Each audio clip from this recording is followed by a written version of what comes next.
I'm not sure we as artists can prevent the world that we interact with from infiltrating our drawings and paintings. It seems like no matter what we do, what our daily activities are, our vacations and our journeys, they always seem to impart something new, something different into our artwork.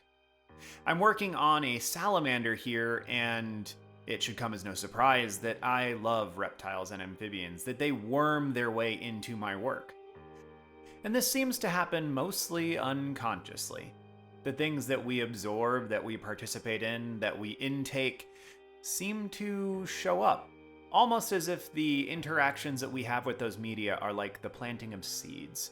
We sow unintentionally and unawares, and later on, they worm their way through the surface, breaking the top of the soil, even if it's dried out, and these little sprouts spring to life.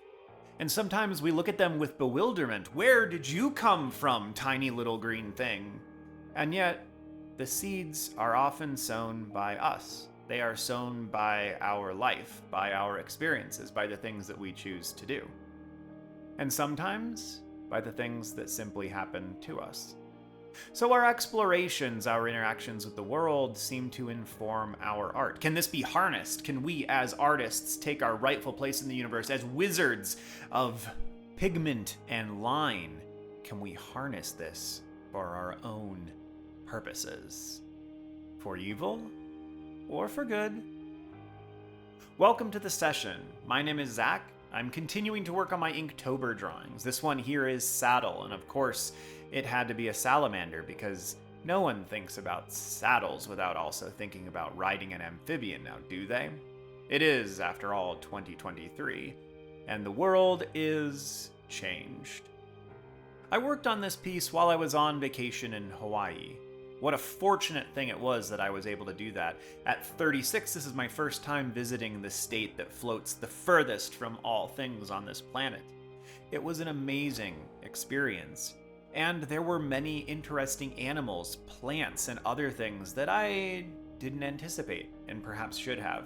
I loved chasing around giant snails at night, finding lizards and geckos as they climbed on the wall, and even the cockroaches that appeared in the place that we were staying were not terribly unwelcomed. It was interesting and intriguing to me, who lives in the center of North America, to run into something like a cockroach. We don't have those here. They're an oddity. To those of you who live with them all the time, I'm sure that they are a less than pleasurable occurrence. But for me, it was intriguing. And for my little 4.5-year-old daughter, she was ecstatic. Here is an interesting creature that graces our presence. I got the opportunity to explore many things, to see lots of creatures. The turtles were probably my favorite, giant sea turtles coming out of the ocean, just pushing themselves up onto the sand to rest for the afternoon with no predators other than a few dumb humans that might mess with them. And we got to climb a volcano. Not climb in the traditional sense, I suppose. We drove to the top of it, which here in Colorado we are no strangers to. We drive to the top of 14ers, and for those of you who live outside of the states or the Mountain West, that is a 14,000 foot tall mountain. We have many of them in the state, and there is one at least, Mount Evans, that you can drive to the top of. And it is a lovely experience. We do it almost every year, and we interact with the mountain goats and the marmots, and if we're lucky, we get to see pikas, though they're quite rare. And at the top of this volcano, it was an otherworldly environment. It reminded me much of what Iceland felt like the first time that we drove out of Keflavik, the airport there. And the world is broken. It feels like the plains of Gorgoroth in Lord of the Rings on the way to Mount Doom. It feels like nothing has ever grown here and nothing ever will. It's primordial in a sense. And that's largely what the top of this mountain looked like and felt like. And yet upon the top there were these cactuses, these brilliant, beautiful silver things. I think they were called silverswords. Just wonderful cacti that only grow on top of this particular mountain in Maui, and they were so cool and so interesting to look at and to see. And it's just so intriguing to me that you can come to the last place on the planet that you might expect something to exist, let alone the only place that this thing exists, and it is there. And these kinds of things influence my art. I don't think that they can help from influencing my art.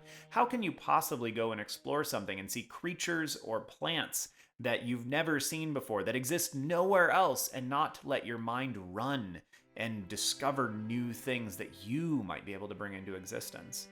For me, this is a large part of why I want to tell stories and why they're so exciting for me, is because they're explorations of our reality stretched into fantasy or science fiction worlds. It's part of why I love the Monster Hunter games, because although the animals are quite bizarre sometimes, all of them, at least on some fundamental level, are based on realistic biological components. Even Brachydios, who is basically a giant T-Rex type monster that blows things up when it punches the ground, is based on slime molds. It's based on things that exist in our reality, and I love that. And every time I go out and I experience new pieces of the world, I'm drawn to those kinds of things. This is a cactus that only exists on the top of this one volcano. Well, in a fantasy setting, how much more can I pull this? What can I do with it? And it makes the ideas flow, and often they flow unconsciously. I don't have to sit around and think about it, it just kind of happens. And I think this is something pretty common to us as artists. Our minds wander, we daydream, and when we're in school, when we're young, this is often condemned. People above us in station and above us in age often look at that and go, well, you're just a child, you daydream. Well, maybe not, good sir. Maybe this is a piece of my nature. Maybe this is something that should not be discriminated against or made fun of. Maybe this is something that makes me interesting and unique. And maybe someday when I'm working a boring office job, I will have interesting and creative ways to solve problems that all of you who live inside of this stuffy old box can't fathom. In fact, we see this in certain parts of the business world now, where creatives and people that are professional artists are brought in and help problem solve interesting issues. I have a very good friend who was an engineer for quite some time, and he came from an art background, and he struggled sometimes to fit in with the crowds that he worked with. But he had an ability to solve problems in ways that seemed totally foreign to all of the engineers who had simply dedicated their entire life to that craft. Well, you can't do it that way. Well, why can't I do it that way? Because that's not the way we do it. It's not what the text says, it's not. But can it work? Can it work better? Is it more efficient? Is it more interesting? You see, our traits, these same traits that cause us to daydream, to let our minds wander, have wonderful, beautiful things that pop up because of them. Because maybe other people don't have the little seeds that they sow unconsciously. Or maybe they do and they don't tend them. They wipe them away. They weed them. And maybe artists are the weirdos who look at those little seeds popping up and go, oh, that's interesting. Let's see what happens if I water it. Let's see what happens if I fertilize this idea, this concept, this little sprout that has come out of nowhere, seemingly, but truly has come out of the sum total of my experiences as a human being. I wonder if ideas are like plants, if there is some connection to why I enjoy gardening so much. I wonder if it is something that artists tend to enjoy. I don't know. I know that artists often have funny pets or interesting hobbies, but I think that this is probably more just a symptom of our embracing of the unknown and our embracing of that which is just a little bit outside of the ordinary.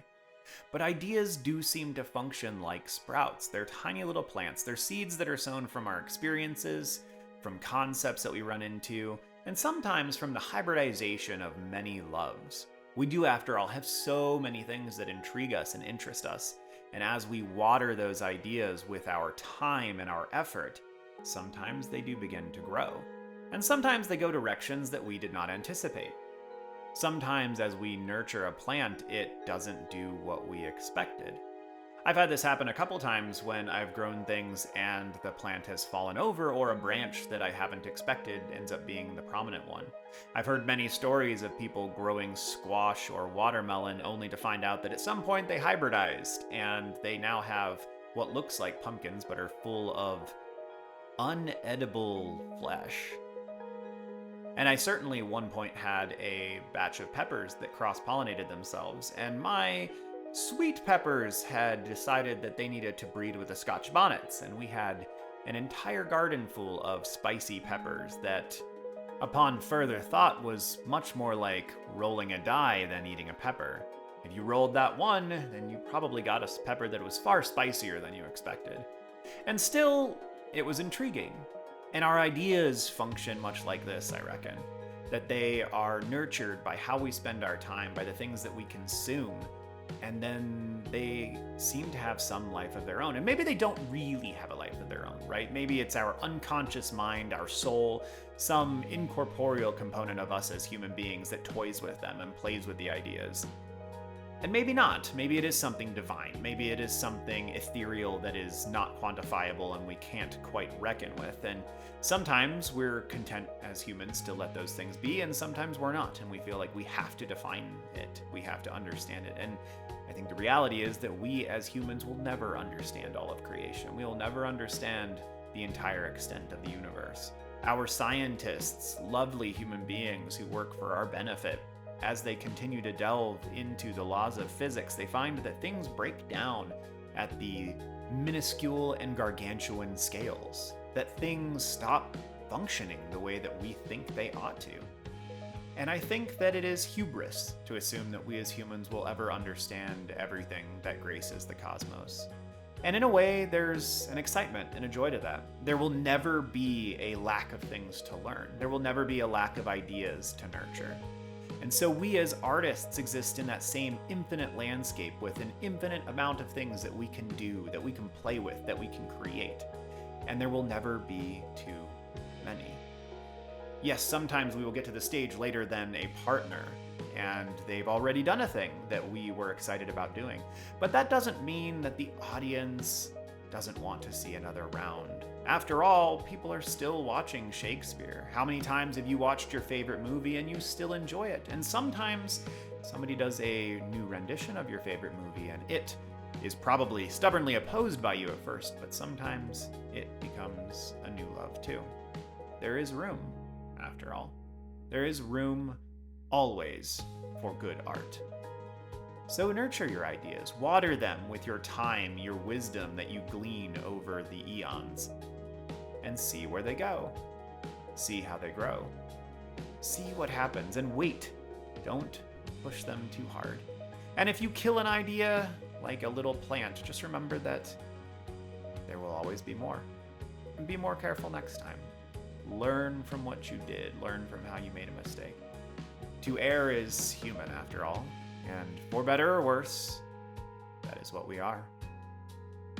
So nurture your ideas, dear artist. As always, thank you for listening. Have a good one, y'all. See you soon.